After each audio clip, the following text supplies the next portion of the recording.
I'm George Galloway, and I present Kalima Horra on Mayadeen television. Here we are in London. I speak my words freely, either in Parliament, on television, here on the streets of London. Kalima Horra means free word. That's what I speak. So Kalima Horra is a two-way conversation. Check it out on Mayadeen television.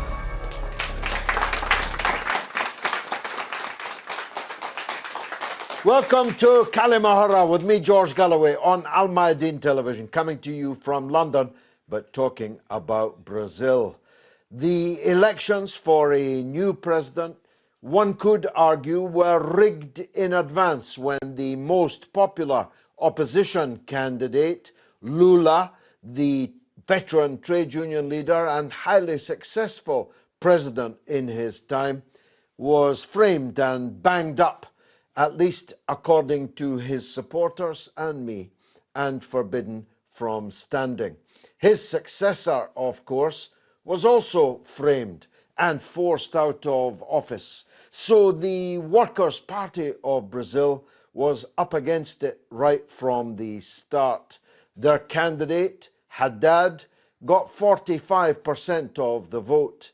The right-wing candidate, Bolsonaro, got almost 55% and is therefore now the elected president of the most populous Portuguese-speaking country in the world, the biggest and most populous country in Latin America, and we now have a situation where Donald Trump is finally happy with a leader with whom he surely sees eye to eye. There is no question that Bolsonaro is a right-wing president. There is no question that he represents a lurch backwards in Brazilian politics, and many consequences may flow from that. Of more interest is whether he's a populist or whether he's a fascist. There are people who regard his rhetoric and his promises to portend a fascist future, back to the future for Brazil, because of course Brazil endured many long years of military dictatorship. Is he Trump? Is he Pinochet? That is the question we are going to explore today with this audience of distinguished experts and one or two enthusiastic amateurs like me. It's true that he's a sexist, he's a misogynist, he's a homophobe, he's a racist. It's true that he admires the period of Brazil's military junta. It's true that he has said many times that extirpating, wiping out the Reds in Brazil is something that is a twinkle in his eye. Will he be able to turn these things into reality?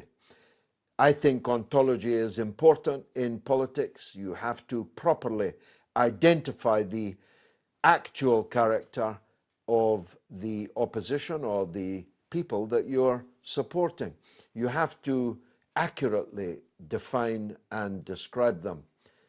I'm saying, therefore, right at this point, that whilst Bolsonaro may have, like Trump, fascist characteristics, it isn't necessarily so that his presidential period, however long it lasts, is going to take Brazil back to a fascist era. There are people in this audience who disagree with me. Let's hear perhaps from one of them. I don't know your attitude, but do please enlighten us. I think the situation in Brazil is extremely bad. The election of Bolsonaro under the conditions that you described correctly were ones of almost quasi-dictatorship. That is to say, they began in 2016 when they impeached the president, the elected president Dilma Rousseff, the first woman president of that nation, on totally trumped-up charges. She was accused of fiddling with the budget, something that the same political establishment in Congress and in the Senate have been supporting, passing, and approving and voting for since 1995. Happens here too. Yeah, and then later on, what they did was, to go for Lula. The actual sentence for Lula says, undetermined acts of corruption.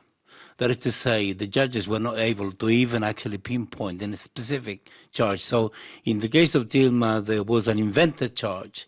And in the case of Lula, there was no charge, no crime, and therefore it's completely clear. It's a conviction without a crime. That what they wanted to do was to make sure that the Workers' Party was under very difficult conditions. So Haddad had to actually become popular, known, going on television and so on, had something like 3 weeks. And those conditions were extremely difficult for the Workers' Party. The question, I suppose, is this. Bolsonaro is a fascist. There is no question about it in my mind at all. The issue is, will he be able to make the government of Brazil a fascist government? I think that is not going to be easy. And will, even worse, if that were to happen, that the state of Brazil will become a fascist state, which I think is also very unlikely. The trouble is that he's working with the military, and the military are very conservative, and he's appointing generals all over the place. I don't think it's going to be easy because Brazilian society is extremely well organized.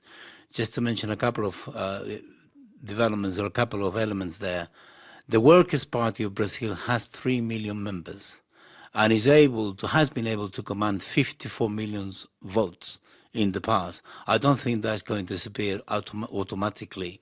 Haddad got something like 45, 47 million votes.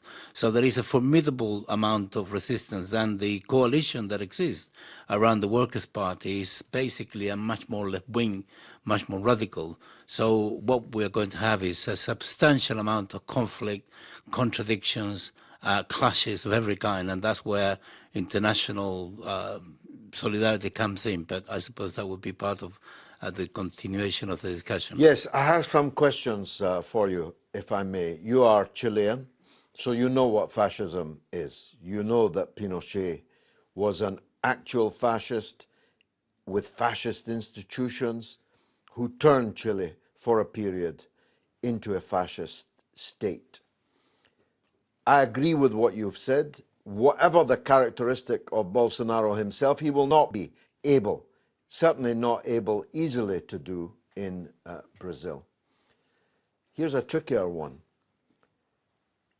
These elections, if the Workers' Party had boycotted them, would have been invalidated in public opinion, not just in Brazil, but internationally to a very considerable degree. In fact, you could make an argument that as soon as Lula was ruled out of candidature, was disqualified on these utterly ridiculous charges, that the election process should have been evacuated by the Workers' Party. Do you have any sympathy for that view? I think it was very difficult for them to go for this. I know there were discussions in the Workers' Party about this, but they were almost certain that their candidate was going to be Lula. And there are reasons for them to think like this. Number one, the United Nations actually came out with a statement which was quite strong. And the statement said that they violated a protocol that Brazil has signed in 1966, which demonstrated clearly that they have violated his political rights in the most gross way. That's number one. But number two, in 2005, 2006, the majority of Congress and the majority of the Senate, in fact, I think there was unanimity, they made this a law in Brazil. So on those grounds, and given that Lula was running very high in the polls, there are calculations, I think, where we are going to win because international pressure is going to work its way through it. There were divisions inside the political establishment that is still there. Some members of the judiciary were saying several things, saying, it's not right that we do this to Lula. Some members of the political establishment, even right-wingers were saying, this is not right, we cannot do this. So they had the sense that there was a possibility of a breakthrough. Of a breakthrough. And if they had it, there is no question about it that Lula would have won hands down. As it turned out, things were at the last minute, the decision was made, Lula was out, they have to actually make a decision on that. And I think they decided to go for it because they thought Bolsonaro is such, they expected to have to confront the traditional right wing, the PSDB mainly, that particular political party is kind of Tory party Brazilian style, very corrupt. Don't want to make that analogy anywhere else, but you know what I mean. And this party actually in the election got 4% of the vote. So on those calculations, the Workers' Party was correct to think we're going to confront them. And suddenly this guy called Bolsonaro appears. Everyone thought, my God, he's an ideal candidate. It couldn't be worse from their point of view. And the result is what we know. So, how does he compare to Trump as an individual? Is he smarter than Trump, more eloquent than Trump? He says a lot of things and changes them, just like Trump. I think Bolsonaro is, Trump is astute. Bolsonaro is a brute. I think that's the key difference. I think he's been well advised regarding, particularly from people like Steve Bannon, who was definitely there advising them. I think that's what's allowed him to do it. But what they did was this. They went for the evangelical lower class vote on the most obnoxious imaginable prejudices. And they had 200 WhatsApp accounts, at least 200, that were bombarding people 24/7. And in the context of confusion, with Lula in prison, with this quasi-dictatorship situation, the result is what we know. I don't think it is going to last that long because the right wing will find it difficult to consolidate what they have, because what they have to apply is brutal neoliberal policies are going to sell their country down the river. They're already giving up just about everything, particularly the oil, but everything else is being privatized. It's impossible for them to actually sustain this, and they're imposing horrible poverty on a huge majority of people. One manifestation of this was Bolsonaro made statements against Cuban doctors that have been there as part of an international program that was agreed with the Dilma Rousseff government. There were more or less 20,000 doctors, giving health care to, in total, something like 135 million attentions were given. So it's a huge, and they had to go because Bolsonaro made threats against them. And already the impact of this is extremely negative, and the population are up in arms saying, how is it possible this is connected to anything? It's just pure vindictiveness and, ideological fanaticism, which I think is the way it's going to be perceived. Father, how do you see things? Interesting party political broadcast, but I want to shift the focus. Bolsonaro declared, I want to govern by the Bible and by the Constitution. He's an evangelical Christian. The evangelical community in Brazil is supposed to have about 22% of the population, which is about 44 million, I think. And it has been growing. It is a branch of Christianity which emphasizes personal conversion, turning life around. So people previously hooked, for example, on drugs, on poverty, on dependency, find a new motivation, turn around their lives. Now, I'm not an evangelical Christian, by the way, but I'm just giving a description, which I think can be fairly fair. And so, but the focus, I want to govern by the Bible. Now, here in the West, we have this idea of the holy book is a matter which is probably in a private sphere. Religion is something personal, private. But here's a guy who says, I want to govern by the Bible. Now, that is so shocking that it got all sorts of people worked up. But for a man of faith, as I am, there is a stream of revelation, divine revelation, and the Bible is integral part of it. If I was a Muslim, I would say the Quran is part of the stream of revelation. So I'm a Christian. So how can I not be, in a way, admiring of someone who wants to say, I want to govern by the Bible? And the next question is, what does that mean? And which parts of the Bible? You see, we have in the north of Ireland, for example, in this country, they're propping up the Conservative government of Mrs. May. They would be Bible thumpers, But it seems a very Old Testament interpretation of the Bible that they follow. There's more hate than love in that kind of rhetoric. Well, you say that, George, but probably the DUP is probably the only British political party with vestiges of Christianity. Because all the other, we got Theresa May, who is Prime Minister, the daughter of Vicar, but she's just as useless from a point of view of faith as a dog on a motorbike. But no, you made a fair point. Which bits of the Bible?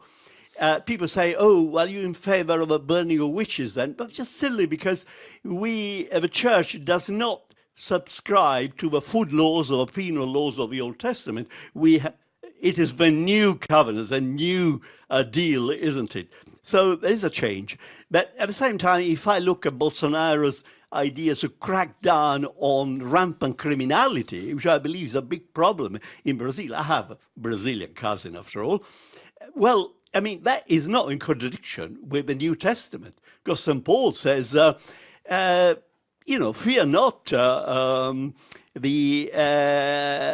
servant of the Lord, because they're the servant of God to wreak justice on evildoers. So it seems to me that is not incompatible. As to the question of, it strikes me actually how moderate Bolsonaro is. He doesn't want to make homosexuality illegal. He's only opposed to a certain kind of gay propaganda in schools. He said that he would rather his son was killed than was gay. He has learned from Trump to make outrageous things, to say outrageous things in order to get attention. That's a trick which populists do. Yeah, I mean, so far what you're describing to me is a populist. All populists Bible-based. Feast on people's fear of criminality, for example. And real fear. I take the view, it will not be universally, maybe even widely shared here, that the left has failed across the world, appearing to be more concerned about the criminals than the victims of the criminals, and left that whole sphere open because the left became liberals rather than left, which is a different thing. But anyway, go on. Yeah, for example, the question of abortion. He doesn't want to make abortion illegal. He only doesn't want to have the law on abortion to be expanded. Right now in Brazil, I believe abortion is legal in case of rape, in case of fetal malformation, and in case when it's a danger to the life of a mother. But some people who would like to expand that, to broaden that out, he's only opposed to that. So you could say Bolsonaro is actually a moderate to some of his issues. He's not at all extreme. And it seems to me that on the question of the Amazon rainforest, which has also been accused, well, I mean, that was not improving under Lula or under Rousseff. They were not doing anything for the Amazon rainforest. And the Amazon, apparently in Brazil, over 60% of the area is a forest. There is a lot of forest there. But anyway, the Brazilian rainforest is protected by lots of laws, which, in order to rescind it, you would have to get the Brazilian Congress to allow it, and they will not allow it. So actually, Bolsonaro is no dictator. I know it's somebody's interest to say this, we got a new Pinochet. Pinochet took power with a military coup and exterminated. Bolsonaro, after all, is elected democratically, is limited as to what he can do by the Brazilian Congress. So maybe we should tune down some of the rhetoric about... Well, I get from you that you think he isn't a fascist, therefore fascism itself is not a danger, that he's a populist. I suppose the next question is, will it work? The right have taken power in Argentina and it's turned into an economic disaster. Is he likely to successfully govern, in your view? Well, that depends on many factors. Of course, yes, he's a neoliberal, so presumably it's not state intervention, not the model by Keynes, or Keynes, I never remember how to pronounce. Is it Keynes or Keynes? Keynes. But Keynes. But and that is, but you know, here we got this fiscal catastrophe Brazil is plunged into. Who is going to sort out? Previous presidents have not been able to do it. Maybe for what you were saying, I agree. There is an IMF. There are international agencies which are plotting to undermine certain economies, like in the case of Venezuela, I'm sure. But in the case of Brazil, after all, the previous, there is an objective problem. There's corruption. With judges being corrupted, it undermines trust in the law.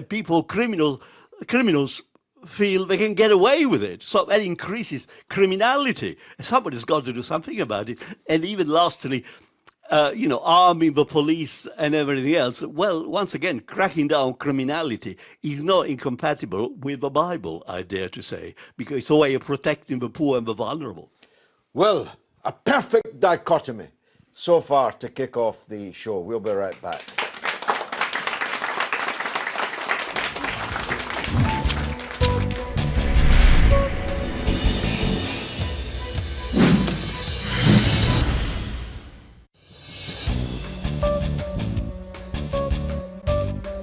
You're watching Kalima Horra with me, George Galloway, on Mayadeen television, talking about Brazil. We took our camera onto the streets of London to see what the people thought. Let's take a look.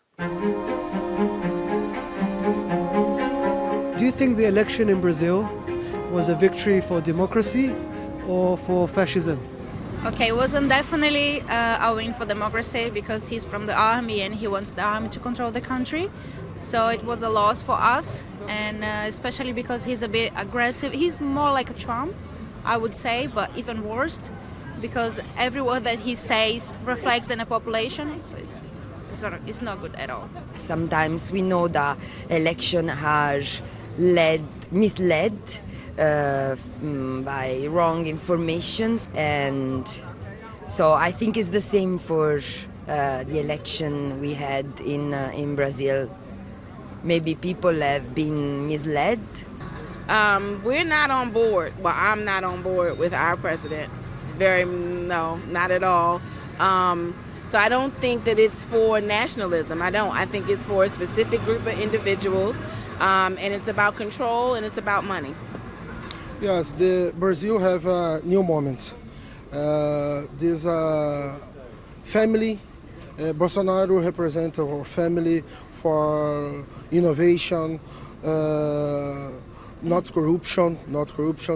At the end of the day, Brazil is a big place, but the new election guy is just only basically helping the rich people get richer. What I've been looking into, I think, doesn't look very good, his opinions and the way he acts. Do you think Bolsonaro is right to want better relations with the US? Well, under the current presidency, I would say he should remain with his connections with China.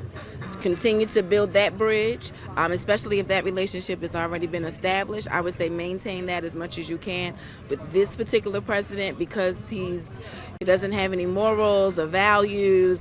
He has no class. I wouldn't suggest doing any business with our president. Has a good relation with the US. It's always good for us about business, but I think Trump is not the idea of a president that we want to have a relation with. Thinking about the counterpart, which is Trump, be scared. I mean, I wouldn't have anything to do with that person because he say stupid things, he does stupid things, so I wouldn't expect wisdom from a person like him. Even though they have a good relationship with America or China, even though they make money, what's he going to bring? Nothing. Well, I think Brazil relating to the other countries is good. The thing is that you have Trump in America that has like the same way of thinking as Bolsonaro, so that might be an issue. It sounds a thing to be afraid of.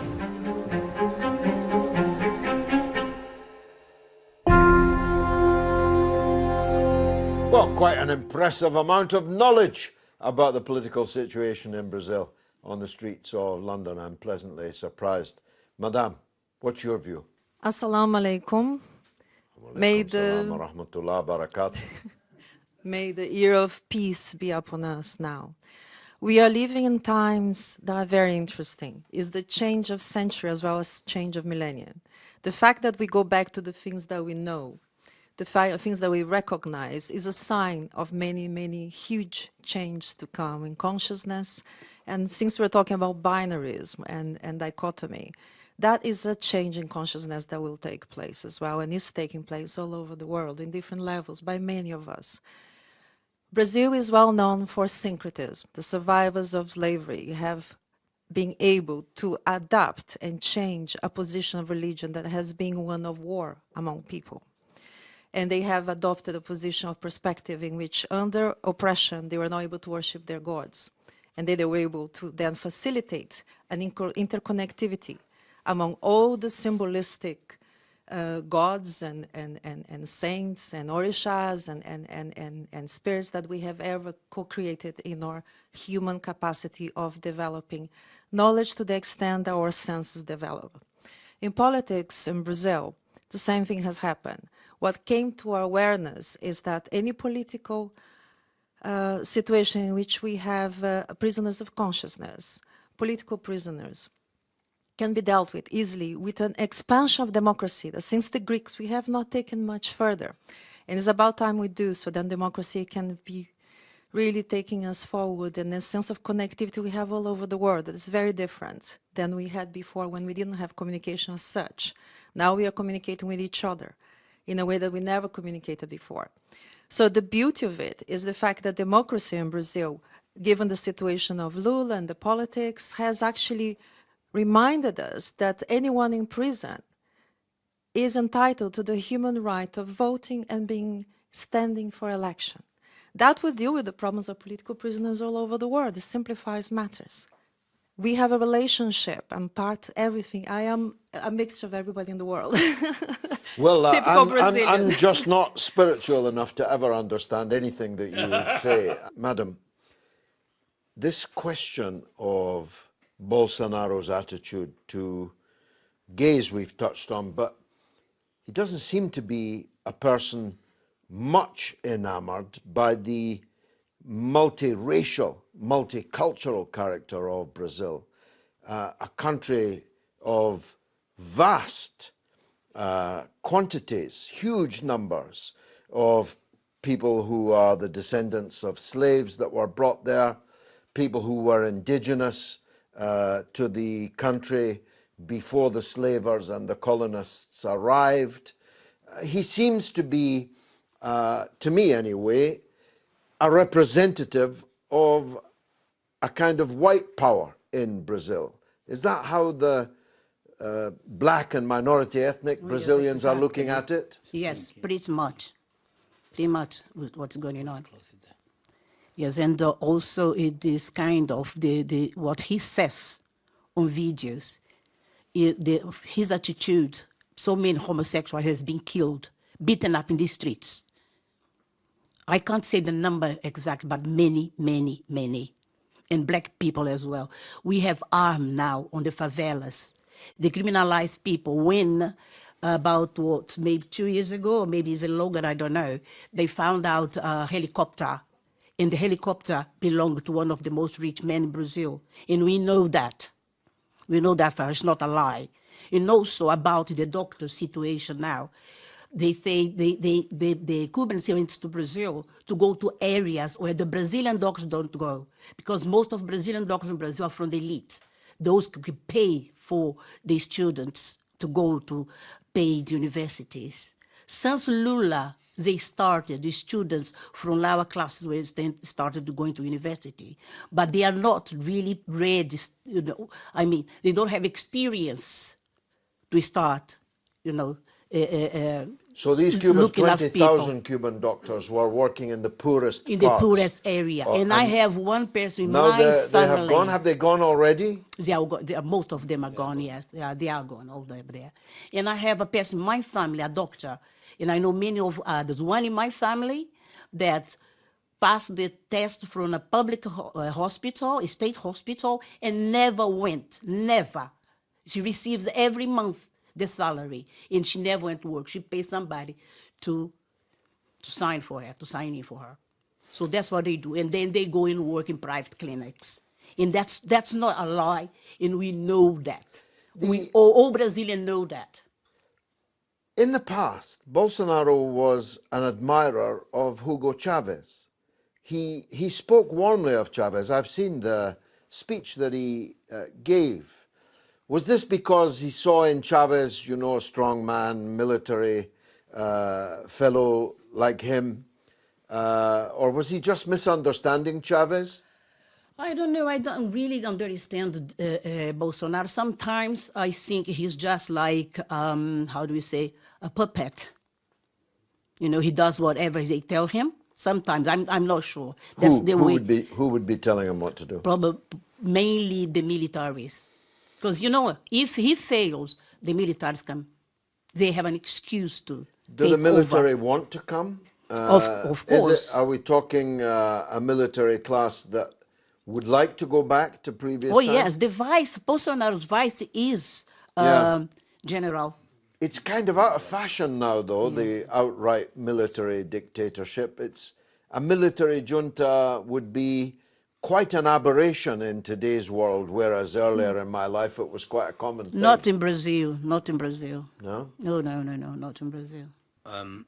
Just two things. Number one, when Bolsonaro was not known, was not standing for anything, was just a member. He was a senator before. He was a member of Congress. And when it came to the question of impeaching Dilma Rousseff, the style in Brazil is that every member of Congress makes a speech dedicating their vote to somebody, the family, the wife, and God knows what. And Bolsonaro made the point of actually dedicating his vote to a guy called Ustra, who was the person in charge of torture in Brazil under the military dictatorship. Yeah. And he was in charge actually of torturing Dilma Rousseff herself. Oh, really? Exactly. So this is a guy who is really nasty in terms of what he thinks. And if that were to become a system of government, you can imagine what that would mean. And he has made several appearances on television defending this guy Ustra. And he's defended torture so many times. And then everything else, like he said, fits into that style. Now, in terms of the question as to, you know, what exactly is going to happen with the military and so on, there are sections of the military that are quite keen to come in. And there are sections of the military at the level of the generals who are not very keen.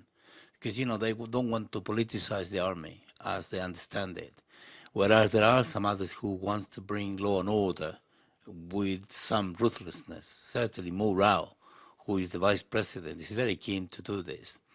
So the issue is this: what exactly can they do? And I think there is a model of democracy with inverted commas, which comes from Colombia. And the idea is this: you manage to minoritize the left by using all sorts of techniques. In Colombia, they just kill them. That's the way they deal with the left. But the political establishment is so well knitted together that they control all the key instances of the state, although not 100%, but they really control them, you know, overall. And as a result of that, they can decide what happens. So what you have is a government that is elected every time under those conditions, like under quasi-dictatorship conditions like the one that we've just seen in Brazil, which will institutionalize itself as the Colombians have done for that long. And that seems to be the model. That's why you have constitutional coups these days rather than a military coup a la Pinochet. And if you look around, you know, Honduras is one like that. There is one in Paraguay, which is exactly the same. There is the one in Brazil now, which is moving in that direction. Macri in Argentina is extremely repressive, quite nasty, and is using the law, the judiciary, in order to actually persecute people such as Cristina Kirchner. And already we know in the case of Brazil that the judiciary are threatening and targeting people like Haddad and several other members of the Workers' Party and members of the left at the national level. So if this were to develop without any problem, you will have Colombia. And Colombia will have all the support of the United States. The trouble is the actual social program. The social program of Bolsonaro is vindictive. He wants to punish the people who are given the benefits of the social program of the Lula and the Workers' Party. So therefore, what is coming is the necessity to actually apply institutionalized neoliberalism as the merit began. But in order for you to do this, in order for them to do this, they need a system which is extremely authoritarian. We'll see how far they go regarding becoming fascist or not. He is certainly a fascist in my view. We'll see whether he's able whether to... he can systemize it. Yeah, whether he systemizes it in the form of government and a form of state. I think the latter two are much more difficult than the first one. More of this after the break.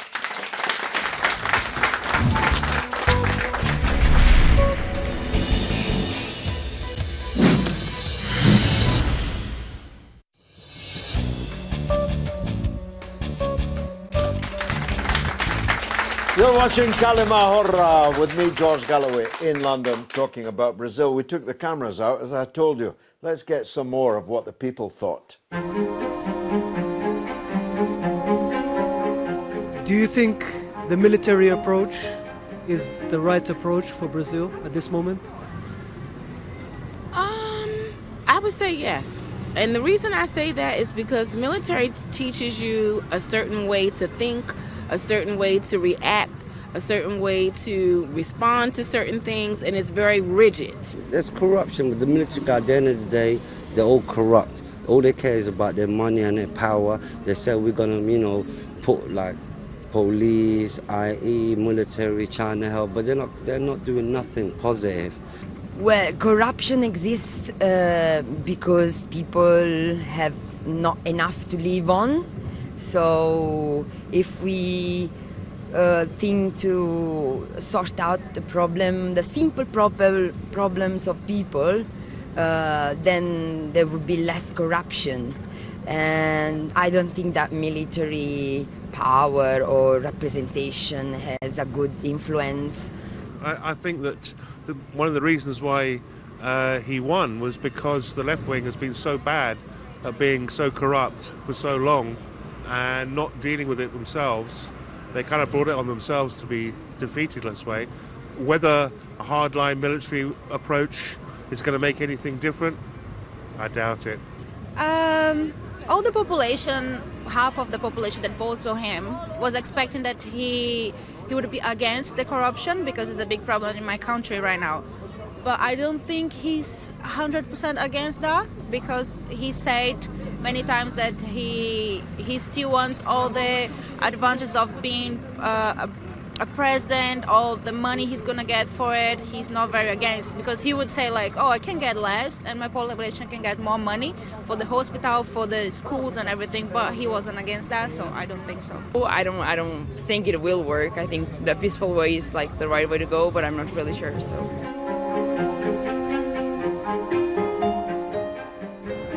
So do you think if the Bolsonaro model, if we can call that, works for Brazil, do you think that model might work for the rest of South America? Yeah, I think if it works, we can use it for the rest of South America, especially because now all of the countries has a little bit of problem, like Venezuela at this point. They are in a really bad situation. So if it works, why not? I'm trying to be positive and think that it's going to work.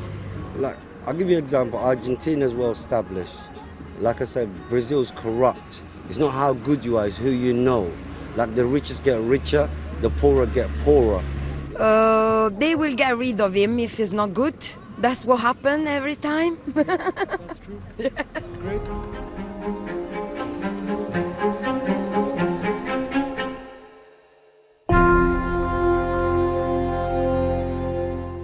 Gosh, the public make me angry sometime.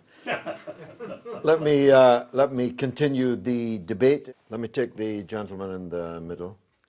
Hi, yes. I just wanted to ask, to what extent is he right-wing? I know he is socially very conservative, to put it mildly, but is he economically and fiscally quite left or right? I mean, to what... Neoliberal. Hardline neoliberal. Because I was going to say, if he wants to stamp like down on... the leadership in Argentina now. No, fair enough. It's just because if he wants to stamp down on corruption, you'd think that would involve making sure corporations pay their taxes. So it never does. No, It never does. No, fair enough. But he's definitely not in any way left-wing. There's nothing left-wing about this guy. You see, one of the ladies in the street said that corruption happens when people don't have enough to live on. In fact, the vast majority of corruption is carried out by people who are already vastly rich. And that's true in Brazil, as it's true in Britain, in the United States and elsewhere. The corruption of a petty official seeking $5 for a stamp or a favor is as nothing compared to the vast corruption of corporations and the big property owners and landowners and the rest. So no, don't look forward to any actual crackdown on corruption. No. Look forward to the victimization of some people on alleged corruption and the opening of the doors to the richest people in terms of corruption. Although I do have something to say about corruption generally in a minute, but go ahead. Yeah, no, and Pinochet was exactly the same in terms of the level of corporate corruption, neoliberalism, Totally. and also that of Argentina. Okay, all right. Absolutely. No, I'm just clarifying that because I don't want to pretend like I know everything about it. But this is a point I wanted to raise with you. Makes me very, very angry, I must say. Nobody ever accused the Cuban leadership of being corrupt, and neither is there any crime in Cuba. Because the Cuban government has made sure that anyone who's corrupt will be shot for corruption, and any criminal can be sure of very swift arrest and condign punishment. How come in Venezuela, how come in Brazil, corruption and crime have become and been allowed to become, by the left, such gigantic issues?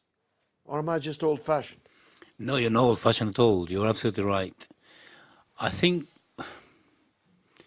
if I look at it from the perspective of a Latin American left-wing person, I think the type of state that the Cubans built is the one kind of instrument that we need, not identical, not copycat, but kind of instrument that we need in order to make sure that the interests of society and the interests of the majority are always reflected in the actions of the state, because there is not only an ideology but also principles and legislation and mechanisms to ensure that this happens.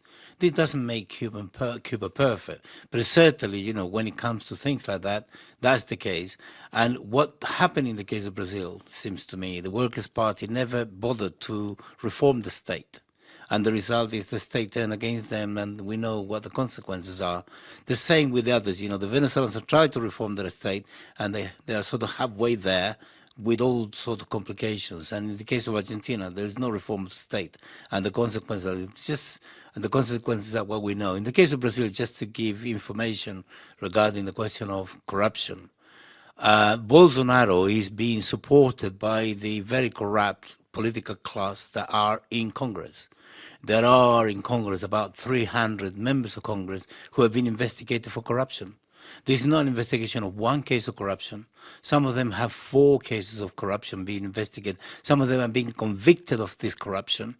And because they appeal, and the appeal takes time through all sorts of funny mechanisms to come back, then they can continue to be members of Congress for as long as they want. There are people who have 9, 10, 11, 14. There is one that has 18 cases.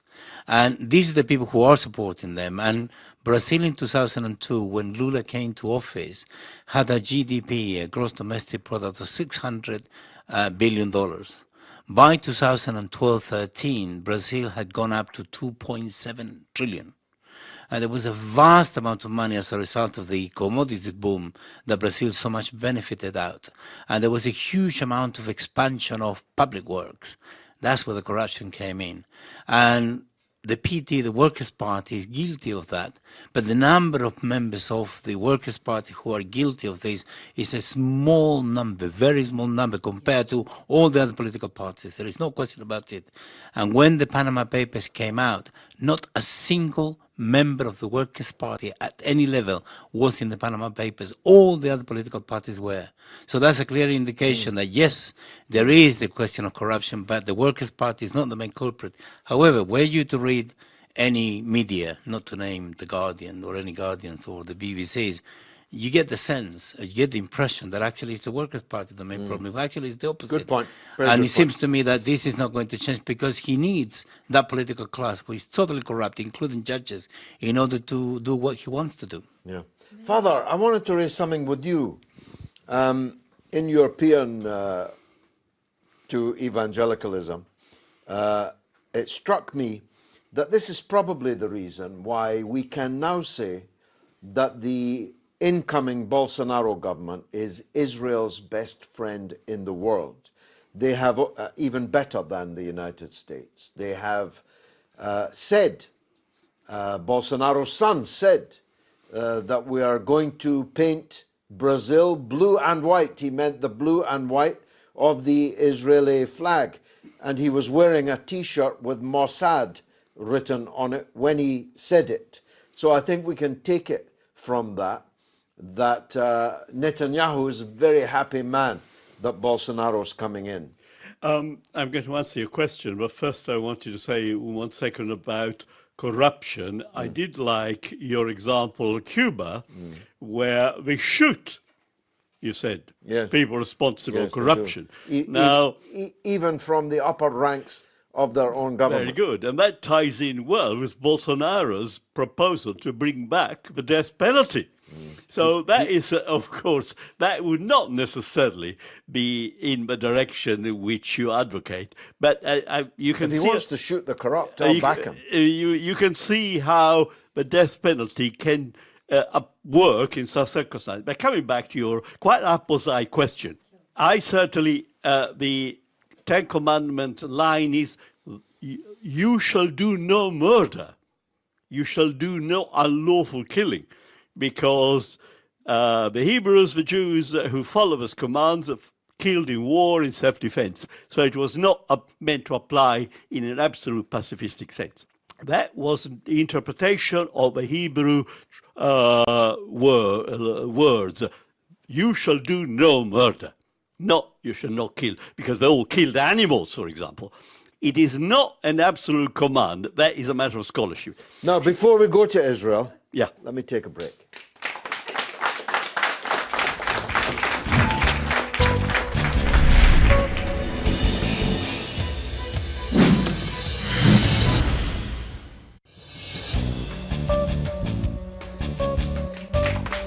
You're watching Kalima Horra with me, George Galloway, for Mayadeen Television, coming from London, talking about Brazil. Before the break, Father, I asked you about the peculiarly close relations between Bolsonaro, his children, and Netanyahu and Israel. He's going to move the Brazilian embassy to Jerusalem after the fashion of Donald Trump, but probably before Donald Trump actually manages fully to do it. What's the reason for that? Is that this evangelical base? I want to state that I'm 100% pro-Palestinian. I think I'm totally, completely committed to the Palestinian cause. So I thoroughly disapprove of Bolsonaro's initiative to move the Brazilian embassy from Tel Aviv to Jerusalem, and that was absolutely mistaken in case of Trump as well, because even Trump had said prior to his election that you needed to have Jerusalem as a bargaining chip. You could not actually do it in advance, as a matter of the art of a deal, isn't it? But of course, he completely reneged on that, and we see the consequence. So, Bolsonaro, you quite correctly pointed out that there is this, in a way, is the dark side of the evangelical movement. Now, not all evangelicals are Zionists, I want to say. There are members committed to the evangelical theology who are not Zionists. This is a complete warped understanding of what the Bible requires. Because, you know, Christianity is not a territorial religion. Nowhere does it say that only the Jews must rule in the Holy Land. I've never been myself to the Holy Land, Palestine. I don't feel it's necessary for me to be in spiritual communication with Christ to go and stand in the middle of some place in Palestine. So in that sense, it's a complete warping understanding of what it means to be a Bible-oriented Christian. But they actually have lent themselves to the schemes of a real Zionists. I think the Christian Zionists are idiots, are imbeciles, are fools. They're committing themselves to a theology which is not actually scriptural. And there is a limitation of the evangelical approach, which is only the Bible. Whereas a more holistic Christianity, even the Church of England, I'm not going to defend it because it's so foolish, but at the same time, the Church of England stressed it's a three-legged stool. It's the Bible, it's tradition, it's reason. And you got to take all these three elements into consideration before you come to a theological conclusion. But that is I would say the tragedy almost, some forms of evangelical tradition. They commit themselves to a theology which has not really got support. And in that sense, they lend themselves to supporting the cause of injustice. It is unjust that only one particular religion should have sway over Palestine. That is not... and of course, Jesus Christ started a new covenant. It is no longer it's the whole earth which is, as it were, the promised land. It is not one particular chunk of land in Palestine. So if I'm writing to Bolsonaro and say, please, you need a theological advisor, I will be your advisor. I will tell you how to go about it. Well, look, it's theologically peculiar, but it's also politically dangerous, isn't it? That, for example, Haddad, as the name suggests, is yes, of Arabic origin. There are very large numbers of Arabs in Brazil. Many of them are Palestinian. This is a very provocative act. If Netanyahu starts popping in to the presidential palace in Brazil, it's going to be quite a hot potato, that one. Yes, sir. Thank you, George. I think what strikes me about this election and actually what's going on in Brazil, and having covered a lot of elections before, what strikes me as quite dangerous in this context and this specific case is that the right and the left find it very, very difficult to debate each other or even discuss certain issues that I think both find troublesome in Brazil. For example, corruption, increasing maybe a minimum wage and allowing poorer people to climb up the social ladder. I think people on the left and right in Brazil tend to agree on these things.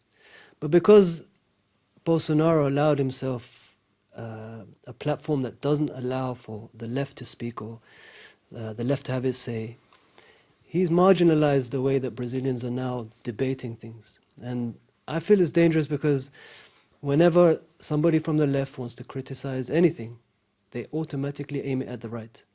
And it's the same the other way around. So if you're a right-wing Brazilian who supports Bolsonaro, any ails or any problems in Brazil automatically are blamed on the left. There's not much logic to it, there's not much facts behind it, but it's a almost automatic reaction. Well, the left presided over a vast increase in the standard of living of the vast majority of Brazilians. Not necessarily because they were geniuses, but because, as you said, the tremendous rise in commodity prices over the period that the left were in power totally transformed the lives of the Brazilian people, and the poorest amongst them the most. Absolutely, I can't disagree with that. And this is something that we've seen where neoliberalism infects the left and then is blamed for all the problems of neoliberalism on the left. So I hope that in Brazil in the next few years, other than in election times, the left and the right can come together slightly more and debate problems rather well, than you blame know, each other. there's no more fierce dichotomy than the one between the Democrats and the Republicans in the United States, and yet you couldn't slip sixpence between them. I just want to ask you, no, Madam, no, please. I want to ask you about that, if I may. The workers didn't benefit enough from the Workers' Party's government, because the Workers' Party wasn't enough of a Workers' Party. It said it was a socialist party, but it didn't do enough socialism. Isn't that right? That neoliberalism infected the Workers' Party in a way that it infected the Labour Party and many other social democratic parties around the world. They had to make adjustments to their policies after the crisis, the world crisis 2008, all the way to 2013. And it was quite difficult. The price of commodities in general went down by 4% as a result of the crisis. But the price of minerals went down by 16%. And Brazil was selling iron more than anything else in large quantities. And if suddenly not only the amount being purchased comes down quite dramatically, but the price also goes down, it's a double whammy. And suddenly the government had to make adjustments, apply some austerity and so on. Then I agree with that. Your income falls, so you're going to have to redistribute the wealth that is there, and they didn't do enough of that. But what they expected is to be a purely temporary situation, that they expected to recover once the economy picked up, which they expected to pick up quite quickly. But if you look at all the social provisions, the national health system, if you look at the pension system and so on, in Brazil, when you retire with 100% of your wages, 100%. And this is what Bolsonaro is one of the main things that he wants to destroy. So the workers did have these possibilities, and the Workers' Party created the conditions for the working class to be organized in very strong confederations. There are 10 trade union confederations in Brazil, and one of them, which is the CUT, the equivalent of the TDC, is the one that is closely associated to the Workers' Party. In other words, strong? It's still very strong. They're going to organize several general strikes. They organized several general strikes in the past. But I want to make one point regarding the question of the dialogue between the left and the right. The Workers' Party has been one of the most democratic parties in Brazil. There is no question about it. It's not a perfect party. It suffers from many flaws and many weaknesses. But in terms of democracy, they're absolutely immaculate when it comes to respect it. All the elections that took place from 2002 all the way to 2014, when Dilma was elected, it all took place under conditions of discussion, television debates, absolutely, everything was discussed in every possible sense. It seems to me that the right was the one that caused the trouble, and this is the reason. If you are the right in Brazil, and then you get this guy who is a metal worker, who is very militant, who organized, general strikes, called Lula, wins the election. Then he's re-elected in 2006. So it goes all the way to 2010. Then he cannot be re-elected again because he has to have a period in between. Then Dilma Rousseff is elected. So she's elected from 2010 to 2014. Then in 2014, she is re-elected all the way to 2018. Their calculation, then the Workers' Party announces that Lula is going to be their candidate with the prospect that he was going to be elected. And if he is elected in 2018, he would have stood again for re-election in 2022. So the right wing thought, we're not going to have these, that, we have been out of power for 26 years. We're not having it. And that's why they went for it. And it was they who broke the dialogue. It was they who broke the actual mechanism. They who broke the status quo, and they went for impeachment, which is a coup, a soft coup, and then they went for the hardest coup, and they created this movement, which ended up in Bolsonaro. It's their fault. And now they themselves are under pressure from Bolsonaro.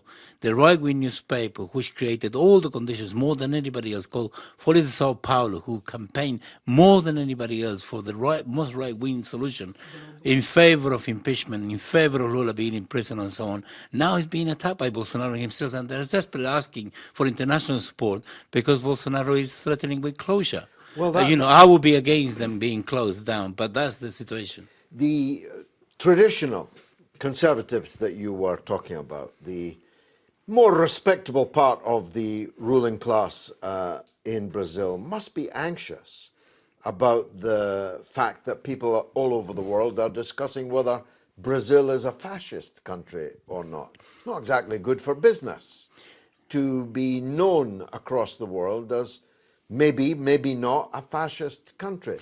And is there any hope of them allying with the Workers' Party against the far right? Yes, there are. Already when it was clear that Haddad was going to be the candidate and Bolsonaro was likely to win, there were clear indications of this. Extraordinary characters at a national level, such as Fernando Enrique Cardoso, who was the darling of the right for so many years, he openly called to vote against Bolsonaro, and then people put pressure on him. He said, what do you mean voting against Bolsonaro? Are you calling to vote for Haddad? He delayed his response, but eventually he said, yes, we have to vote for Haddad. Several members of the right wing, Joaquim Barbosa, president of the Supreme Court, a conservative, traditional judge, he also publicly came out, to oppose Bolsonaro and call for the support of Haddad. And they're calling about referring to these forces as democratic forces against this threat. So it seems to me that the right wing is not homogeneous at all. Quite the opposite. They're extremely worried about this. And the reason why they're so worried is because Brazil used to be a giant international relations, with Lula. When Brazil went to Davos, to any of these summits, when Lula or any Brazilian spoke, the whole world listened very carefully and they pay attention and they even heed their call. Now it's a dwarf. And everybody knows this is one of the main regrets that everybody in Brazil is having, said, we used to be very influential, now we're nobody.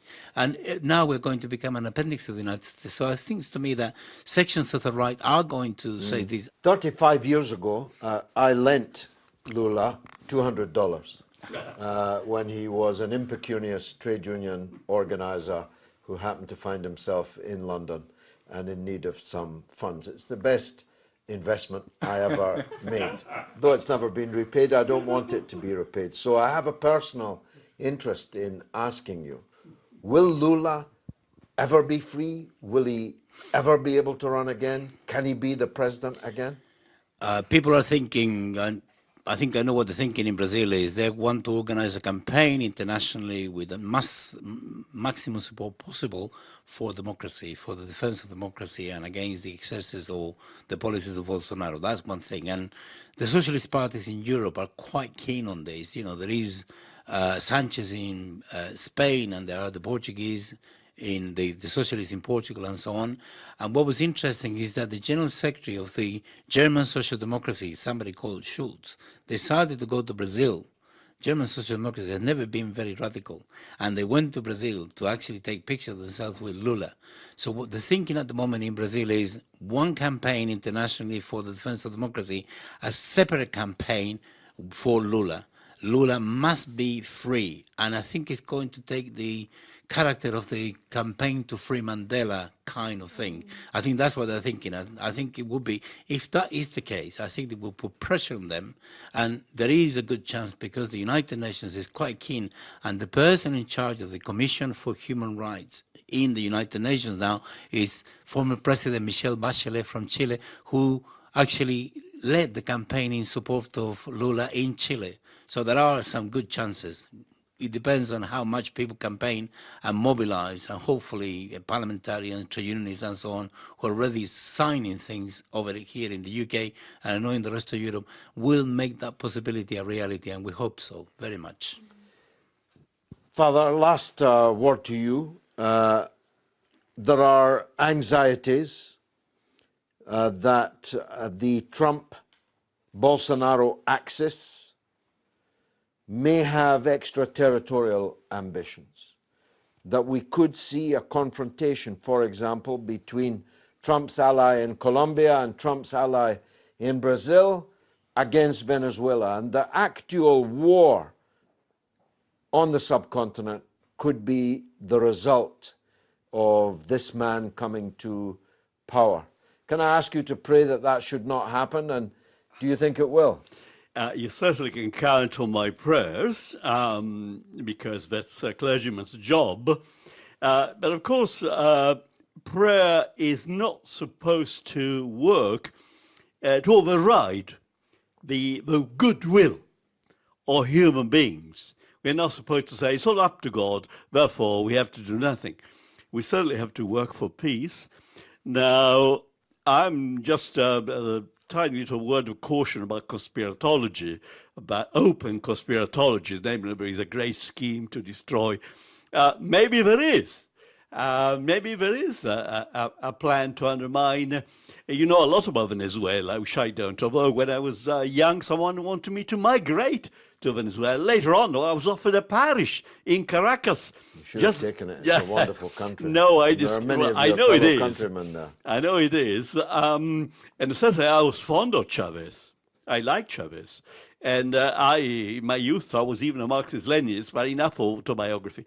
So, but the question is, let us try also to use, someone said we should have a ministry for the imagination. We should have a ministry for imagination. Try to imagine new models, new schemes, not just get stuck in some traditional dichotomies, but try to have some kind of vision. And, the person who is going to do that, or persons, well, they will be doing a great job. I think you've got an ideal candidate sitting right next to you. Inshallah. That's all we've got time for. Inshallah. That's all we've got time for this evening. I hope you enjoyed the show. I've been George Galloway. This has been Kalima Horra for Mayadeen Television in London.